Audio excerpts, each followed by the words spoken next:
Hello मित्रांनो, स्वागत आहे पुन्हा एकदा तुमचं ठाकरे कम्प्युटर्स या यूट्यूब चॅनलवरती. मित्रांनो, मायक्रोसॉफ्ट पॉवरपॉईंटची जी आपण सिरीज सुरू केली होती, जी आपण प्लेलिस्ट सुरू केली होती, त्याच्या माध्यमातून आतापर्यंत आपण फाईल टॅब, होम टॅब आणि इन्सर्ट टॅब पूर्णपणे कव्हर करून घेतलेला आहे. पूर्णपणे एक एक टूल्स मी तुम्हाला डिटेलमध्ये शिकवलेले आहेत. आजच्या व्हिडिओमध्ये आपण शिकणार आहोत डिझाईन टॅब.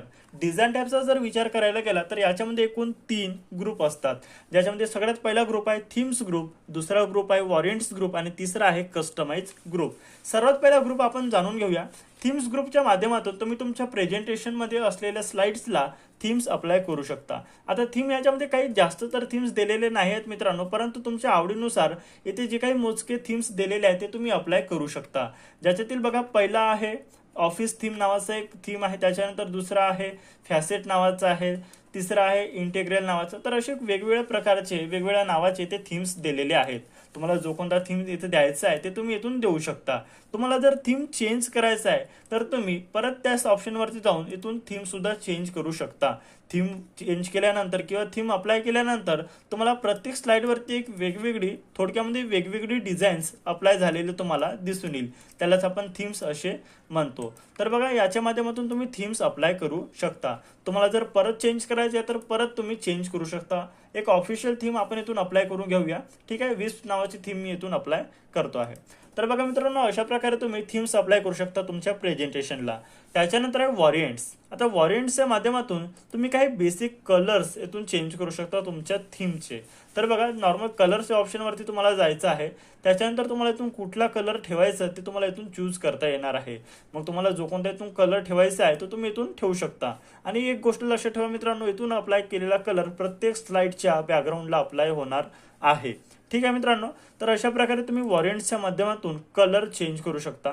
दुसरा ऑप्शन आहे फॉन्ट्स. तुम्हाला जर फॉन्ट चेंज करायचं असेल, फॉन्ट स्टाईल ज्याला आपण म्हणतो, ती जर तुम्हाला चेंज करायची असेल तर ते सुद्धा तुम्ही इथून चेंज करू शकता. नॉर्मली आपण फॉन्टचं साईज किंवा फॉन्टची स्टाईल सगळ्या गोष्टी आपण होम टॅबच्या माध्यमातून चेंज करत असतो. तर तुम्ही इकडून पण करू शकता आणि इथून पण करू शकता. त्याच्यानंतर वॉरियंट्समध्ये तिसरा ऑप्शन आहे इफेक्ट्स. तुम्हाला काही इफेक्ट लावायचे असतील तर ते तुम्ही इथून लावू शकता. हे इफेक्ट्स नॉर्मली आता जो आपला मायक्रोसॉफ्ट पॉवरपॉईंट 2013 व्हर्जन आहे त्याच्यामध्ये तरी अप्लाय होत नाही, 2016 मध्ये वगैरे हे अप्लाय होतात मित्रांनो. ठीक आहे, इथे फक्त एक ऑप्शन दिलेला आहे, परंतु हे कुठे अप्लाय होताना दिसत नाही. ठीक आहे, तर त्याच्यानंतर नंतरचा ऑप्शन आहे बॅकग्राऊंड स्टाईल. तुम्हाला जर बॅकग्राऊंड स्टाईल इथून चेंज करायची असेल तर ते तुम्ही करू शकता. आता बघा मित्रांनो, आपण थीम्स तर दिलेला आहे, त्याच्यानंतर आपण कलर पण इथून दिलेला आहे. आता जर तुम्हाला इथून बॅकग्राऊंड स्टाईल, आता बॅकग्राऊंड स्टाईलमध्ये तुम्हाला प्रामुख्याने 4 ऑप्शन दिसून येतील. ठीक आहे, जर पहिली तुम्ही रो बघितले तर त्याच्यामध्ये लाईट्स दिसत आहे, त्याच्यानंतर थोडं डार्क आहे, त्यानंतर थोडं डार्क आणि नंतर एकदम डार्क याच्यामध्ये तुम्हाला दिसून येईल. म्हणजे तुम्हाला कुठला बॅकग्राऊंड स्टाईल पाहिजे आहे. तुम्ही कलर तर निवडले, परंतु त्या कलरमध्ये सुद्धा जर तुम्हाला डार्क शेड पाहिजे किंवा लाईट शेड पाहिजे तर तुम्ही इथून ठरवू शकता. नॉर्मल तुम्हाला वॉरियंट्समध्ये जायचं आहे, त्याच्यानंतर मोर ऑप्शनवरती क्लिक करायचं आहे. ठीक आहे, कलर आपण इथून निवडतो. चौथा ऑप्शन जो आहे बॅकग्राऊंड स्टाईल, तर तुम्ही इथून डार्क किंवा थोडा लाईट किंवा त्याच्यापेक्षा लाईट किंवा एकदम लाईट म्हणजे व्हाईट कलर सुद्धा तुम्ही इथून ठेवू शकता. तुमच्या आवश्यकतेनुसार तुम्हाला इथून ठेवायचं आहे. त्याच्यानंतर आहे स्लाइड साईज. आता स्लाइडचं साईज कशा प्रकारे चेंज करायचं, स्लाइड साईज काय असते. नॉर्मली आपण वर्डमध्ये काम करतो त्यावेळेस आपण पेज साईज म्हणतो, कारण वर्डमध्ये आपण पेज शब्द वापरतो आणि पॉवरपॉईंटमध्ये आपण स्लाइड हा शब्द वापरतो, त्याच्यामुळे इथे स्लाइड साईज हा शब्द आलेला आहे.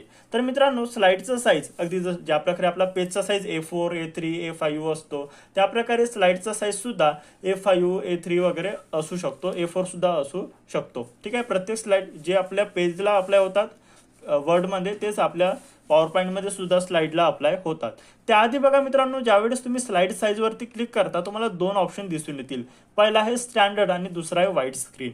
नॉर्मल जसं आपला मायक्रोसॉफ्ट वर्डमध्ये पोर्ट्रेट आणि लँडस्केप असतो, पोर्ट्रेट म्हणजे उभा पेज आणि लँडस्केप म्हणजे आडवा पेज, अगदी त्याच प्रकारे इथे स्टँडर्ड आणि व्हाईट स्क्रीन असतो. स्टँडर्ड म्हणजे उभा पेज किंवा चौकोन पेज तुम्ही म्हणू शकता, आणि व्हाईट स्क्रीन म्हणजे लँडस्केप म्हणजेच आडवा पेज. ठीक आहे, तर तुम्हाला इथून कुठला ठेवायचा आहे ते तुम्ही इथून चूज करू शकता. नॉर्मल जसं आपण स्टँडर्डवरती ज्यावेळेस क्लिक करतो त्यावेळेस दोन ऑप्शन दिसून येतात, मॅक्झिमाइज आणि इन्शोर फिट. तुम्हाला तुमच्या आवश्यकतेनुसार इथून स्लाइडचा साईज ठेवायचा आहे. जसं मी इन्शोर फिटवरती क्लिक करतोय, बघा आता चौकोनसारखं साईज तुमच्या स्लाइडचं झालेला तुम्हाला दिसून येईल.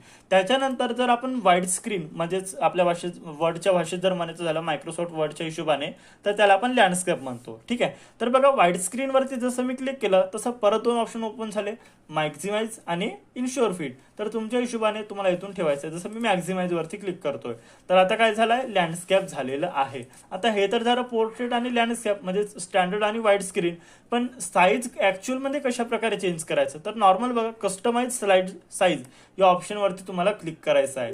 या ऑप्शनवरती क्लिक केल्यानंतर तुमच्यासमोर एक पॉपअप विंडो ओपन होणार. त्याच्यामध्ये तुम्हाला दिसेल स्लाइड साईज फॉर. आता इथे तर कस्टम निवडलेला आहे, परंतु तुम्ही इथून A4 सुद्धा करू शकता. कसं करायचं, सिंपल कस्टम वरती क्लिक करा. कस्टम वरती क्लिक केल्यानंतर तुम्हाला इथे काही साईज दिसून येतील, ज्याच्यामध्ये A4, A3, ledger paper, letter paper, ठीक आहे, ऑन स्क्रीन शो, त्याच्यानंतर B4, B5, 35mm असे खूप सारे वेगवेगळ्या प्रकारचे साईज इथे अवेलेबल आहेत. तुम्ही तुमच्या आवश्यकतेनुसार इथून साईज सिलेक्ट करायचं आहे आणि ओके वरती क्लिक करायचं आहे. नंतर परत मॅक्झिमाइज आणि इन्शोर फिट ओपन होईल. तुम्हाला इन्शोर फिट वरती क्लिक करायचं आहे. तुमचा A4 साईज तुमच्या स्लाइडला अप्लाय झालेला तुम्हाला दिसून येईल. जर तुम्हाला इथून स्लाइडचा साईज वेगळा करायचा आहे, कस्टमाइज करायचा आहे, म्हणजे तुम्हाला इथून कोणता प्रामुख्याने इथे जे काही साईज दिला आहे याच्यातून न करता कस्टमाइज करायचं आहे, तुमच्या हिशोबानुसार लहान किंवा मोठं करायचं आहे, तर सिंपल तुम्हाला कस्टम वरती क्लिक करायचं आहे. त्याच्यानंतर विड्थ आणि हाईट मध्ये तुम्हाला तुमची व्हॅल्यू अप्लाय करायची आहे. ठीक आहे, जसं बघा इकडे 26.247 दिसत आहे आपल्याला. मला समजा पाहिजे 25. ठीक आहे, 25 सेंटीमीटर, मी 25 टाईप केलं आहे. त्याच्यानंतर हाईट मला पाहिजे आहे 20 सेंटीमीटर, तर मी 20 टाईप केलं. स्पेस द्यायचे मित्रांनो.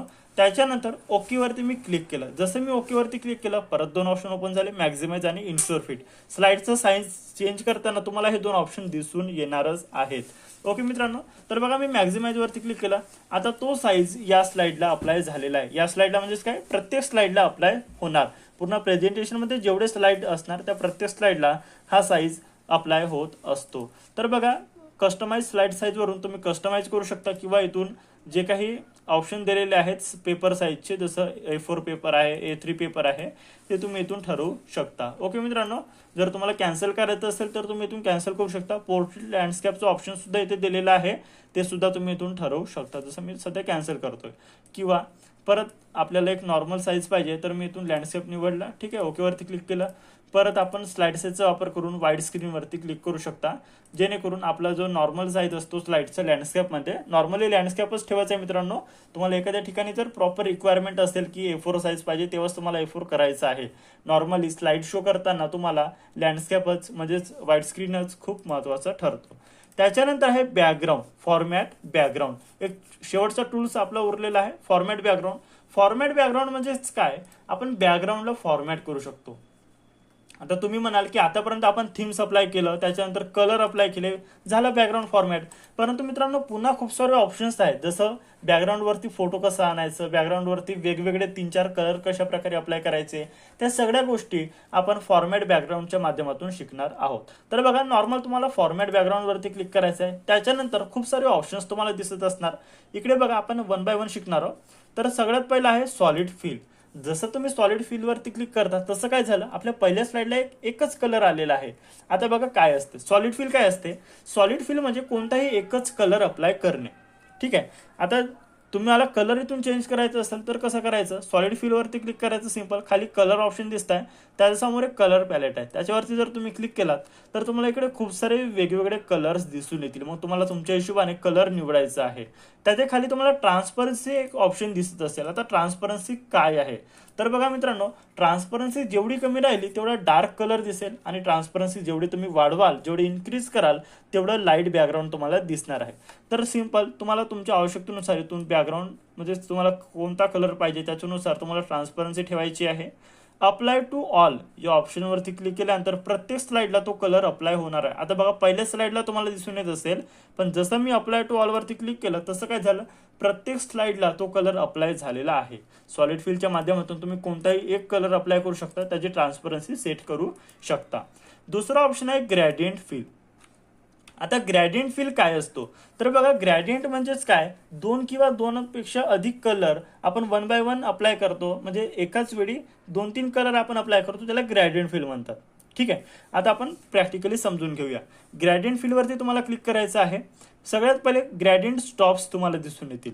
ठीक आहे, ग्रॅडियंट स्टॉप्स इथून तुम्ही ऍड करू शकता. जसं तुम्ही क्लिक कराल तसं ते ऍड होणार, किंवा प्लस प्लस वरती क्लिक केल्यानंतर ते परत परत ऍड होत जाणार. इथून क्लोज ऑप्शन दिसतो, रिमूव्ह ग्रॅडियंट स्टॉप्स, तर इथून तुम्ही रिमूव्ह सुद्धा करू शकता. मिनिमम 2 इथे असायला पाहिजे. ओके, तर आपण 3 अप्लाय करून टाकू. पहिल्या स्टॉपवरती, याला स्टॉप्स म्हणतात. ठीक आहे, पहिल्या स्टॉपवरती मी क्लिक करतोय. कलरवरती जायचं, तुम्हाला कुठला कलर पाहिजे. जसं मी इथून आपण sky blue, light blue apply केलं. त्याच्यानंतर दुसऱ्या ऑप्शनवरती मी गेलं. त्याच्यानंतर आपण थोडं ब्लू कलर अप्लाय करू. नंतर डार्क ब्लू मी तिसऱ्या याच्यावरती क्लिक केलेला आहे. आता बघा बॅकग्राऊंडला कलर आलेला आहे. याच्यामध्ये बघा तुम्हाला असं वाटत असेल की एकच कलर आहे, परंतु जर तुम्ही निरीक्षणाने बघाल तर एकच कलर नाही आहे मित्रांनो. लाईट, त्याच्यानंतर थोडं डार्क, नंतर फुल डार्क असं मी कलर अप्लाय केलेला आहे. यालाच ग्रॅडियंट असे म्हणतात.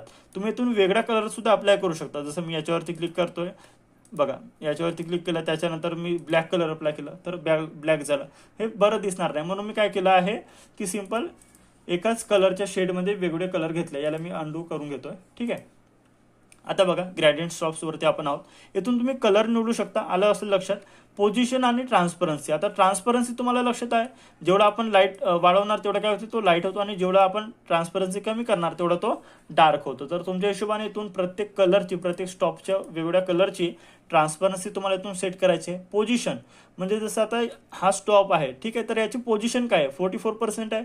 जसं तुम्ही वाढवत जाणार तसं तो इकडे इकडे इन्क्रीज, ठीक आहे, उजव्या बाजूला होत आहे. त्याच्यानुसार तुम्हाला तुमचा बॅकग्राऊंड जो आहे, स्लाइडवरती इकडे बघा, तुमचा बॅकग्राऊंड सुद्धा चेंज होताना तुम्हाला दिसत असेल. ठीक आहे, तर तुम्हाला इथून कोणत्याच पोझिशनवरती ठेवायचं आहे ते तुम्ही बॅकग्राऊंड बघून ठेवू शकता. नॉर्मली आपण माऊसने इकडे तिकडे करतो, परंतु तुम्ही इथून पोझिशनने पर्सेंटेजनुसार सुद्धा करू शकता. ओके मित्रांनो, तर बघा आपण सेट करून घेऊया नॉर्मल. ठीक आहे, ओके, याला आपण डार्कला थोडं कमी करून घेऊया, म्हणजे आपला स्लाइड जो आहे तो अधिक अट्रॅक्टिव्ह दिसत आहे. ओके, एवढं झालं मित्रांनो. त्याच्यानंतर बघा प्रेझेंट ग्रॅडियंट्स. तुम्हाला इथे काही ग्रॅडियंट्स जे आहेत ते नॉर्मल बनवून ठेवलेले आहेत, तुम्ही इथून ठेवू शकता, बट हे तो खूप बोरिंग असतात, नका करू. ठीक आहे, मी आपण अंडू करून घेतोय. तुम्ही स्वतःच्या हिशोबाने जर केले तर ते खूप चांगलं असणार. याच्यामध्ये टाईप आहे रॅडियल. तुम्हाला रॅडियल दिसत आहे, लिनियर सुद्धा, म्हणजे 1 by 1 लाईनीमध्ये आहे. बघा तुमच्या बॅकग्राऊंडवरती तुम्हाला अप्लाय होताना दिसत असेल. रेक्टँग्युलर आहे, म्हणजे अशा प्रकारे दिसणार. पाथ आहे, म्हणजे बघा मधामध्ये लाईट झाले आणि भोवताल काय झालं, डार्क आहे. त्याच्यानंतर शेड फ्रॉम टायटल. ठीक आहे, वेगवेगळे ऑप्शन्स याच्यामध्ये दिसून येत आहे. आपण रॅडियल ठेवूया, तुम्ही तुमच्या हिशोबाने ठेवू शकता. ओके, डायरेक्शन त्याची कोणती पाहिजे, तर बघा डायरेक्शन इथून कलर तुम्ही चेंज करू, म्हणजे कलर काय इकडे तिकडे होतात, फक्त डायरेक्शन त्याची म्हणजे दिशा त्याची चेंज होत आहे, तर तुम्ही तुमच्या हिशोबाने इथून ठेवायची आहे. तुम्ही तुमच्या हिशोबाने इथून कुठला पण ठेवू शकता. ओके मित्रांनो, आपण रेडियल ठेवूया आणि डायरेक्शन याची काही वेगळी ठेवूया. अँगल सुद्धा तुम्ही इथून सेट करू शकता. रेडियलमध्ये होत नाही, लायनरमध्ये अँगल चेंज होतो. ठीक आहे, तर अँगल तुम्हाला कुठला पाहिजे बघा, चारी साईडला फिरताना दिसतंय, मग तुम्हाला जिथे कुठे अँगल पाहिजे आहे 360 डिग्रीपर्यंत तुम्ही 0 डिग्रीपासून 360 पर्यंत इथून ठेवू शकता. आपण एक सेट करून घेऊया. आपण 10 डिग्री किंवा थोडं आपण जास्त 170 डिग्री आपण इथून ठेवलेला आहे. ठीक आहे मित्रांनो, अप्लाय टू ऑल केल्यानंतर प्रत्येक स्लाइडला अप्लाय होणार, आणि रिसेट बॅकग्राऊंडवरती क्लिक केल्यानंतर पूर्णपणे रिसेट होणार. सध्या मी अप्लाय टू ऑलवरती क्लिक करतोय. अप्लाय टू ऑल केलं, बघा आता प्रत्येक स्लाइडला ते अप्लाय झालेलं आहे. प्रत्येक स्लाइडवरती तुम्हाला दिसून येत असेल. ठीक आहे, बघा हे जे काही छोटे झाले ते आपण स्लाइड साईज जे चेंज केलं होतं त्याच्यानुसार, साईजच्या नुसार ते छोटं मोठं होत असते. जे काही आपण फोटो ऍड केले, चार्ट ऍड केले, पिक्चर्स ऍड केले, ठीक आहे, त्याच्यानंतर जे काही आपण स्मार्ट आर्ट वगैरे ऍड केलं होतं ते सगळं तुम्ही स्लाइड साईज ज्यावेळेस चेंज करता त्यावेळेस ते चेंज होत असते. त्याच्यामुळे मी तुम्हाला एक टिप देणार की स्लाइडचा साईज आधी सेट करून घ्या, त्याच्यानंतरच जे काही तुम्हाला त्याच्यामध्ये टाईप करायचं आहे किंवा फोटो ऍड करायचा आहे ते नंतरच ऍड करत चला. ओके मित्रांनो, असो तर बघा आपण याला थोडं मोठा करून घेऊया. ठीक आहे, ओके, तर हा झाला आपलं डिझाईन टॅबमधील फॉर्मॅट बॅकग्राऊंड ग्रॅडियंट फिल. आता आपण ग्रॅडियंट फिल पूर्णपणे तुम्हाला समजून आलं असेल. आता पिक्चर और टेक्स्चर फिल. जसं तुम्ही पिक्चरवरती क्लिक करता तर काय झालंय खाली बघा इन्सर्ट पिक्चर फ्रॉम, तुम्हाला जर पिक्चर ऍड करायचं असेल याच्यामध्ये तर तुम्ही फाईल किंवा ऑनलाईन दोन ऑप्शन आहे. फाईलवरती क्लिक करून तुम्ही तुमच्या कम्प्युटरमध्ये असलेले पिक्चर्स ऍड करू शकता. जर तुम्हाला ऑनलाईन घ्यायचं असेल तर तुम्ही ऑनलाईन सुद्धा इथून घेऊ शकता. ठीक आहे, नॉर्मल तुमचं क्रोम वगैरे ओपन होणार, त्याच्यानंतर तुम्हाला जो कोणता व्हिडिओ पाहिजे आहे, जसं युट्यूबवरून एखादे व्हिडिओ पाहिजे तर तो सुद्धा तुम्ही इथून घेऊ शकता. ठीक आहे, तर ते सुद्धा तुम्ही इथून घेऊ शकता. त्याच्या सध्या आपलं नेट कनेक्ट नाही त्याच्यामुळे मी फाईल घेतो. फाईलवरती म्हणजे आपल्या कम्प्युटरमध्ये जे कोणते फोटोज आहेत त्याच्यानुसार इथं फोटोज दिसून येणार. मग तुमचं ज्या कोणत्या लोकेशनवरती फोटो आहे त्या फोटोवरती त्या लोकेशनवरती तुम्हाला जायचं आहे. त्याच्यानंतर तुमच्या लोकेशनमध्ये जे काही फोटो असतील, तुमच्या कम्प्युटरमध्ये जे काही फोटो असतील ते तुम्हाला दिसणार आणि ते फोटो तुम्हाला इथे ॲड करता येणार आहे. आपण नॉर्मल एक प्रॅक्टिकल समजून घेण्यासाठी डेस्कटॉपवरचा एक स्केच आहे त्याला मी इन्सर्ट करतोय. ठीक आहे, इन्सर्टवरती क्लिक केलं. आता इन्सर्टवरती क्लिक केलं काय झालं, त्या बॅकग्राऊंडला म्हणजे त्या स्लाइडच्या बॅकग्राऊंडला हा फोटो आलेला आहे. तर अशा प्रकारे तुम्ही फोटो घेऊ शकता. अप्लाय टू ऑल केल्यानंतर प्रत्येक स्लाइडला अप्लाय होणार. ठीक आहे, आता दुसरं काय होतं इथं पिक्चर अँड टेक्स्चर फिल, तुम्हाला टेक्स्चर सुद्धा इथून देता येणार आहे. खाली दिसतंय टेक्स्चर, समोर टेक्स्चरचा ऑप्शन आहे, तिथे क्लिक केल्यानंतर इथं वेगवेगळे टेक्स्चर तुम्हाला दिसत असतील. तुम्हाला जो कोणता इथून टेक्स्चर पाहिजे तो तुम्ही इथून अप्लाय करू शकता. ओके मित्रांनो, मग त्याची ट्रान्सपरन्सी किती पाहिजे ते तुम्ही ठेवू शकता. आणि ऑफसेटमध्ये तुम्ही जर चेंज केलं, ज्या प्रकारे तुम्ही चेंज करता त्या प्रकारे आपला जो टेक्स्चर आहे, ठीक आहे, त्या टेक्स्चरचा फॉर्मॅट चेंज होत असतो. तुम्हाला ते एक एक बघा तुम्हाला हलताना दिसत असेल. तर तुम्ही ज्या प्रकारे तुम्ही व्हॅल्यू टाकता त्या प्रकारे आपला जो टेक्स्चर आहे तो अप्लाय होत असतो. ठीक आहे मित्रांनो, नंतर आहे पॅटर्न फिल.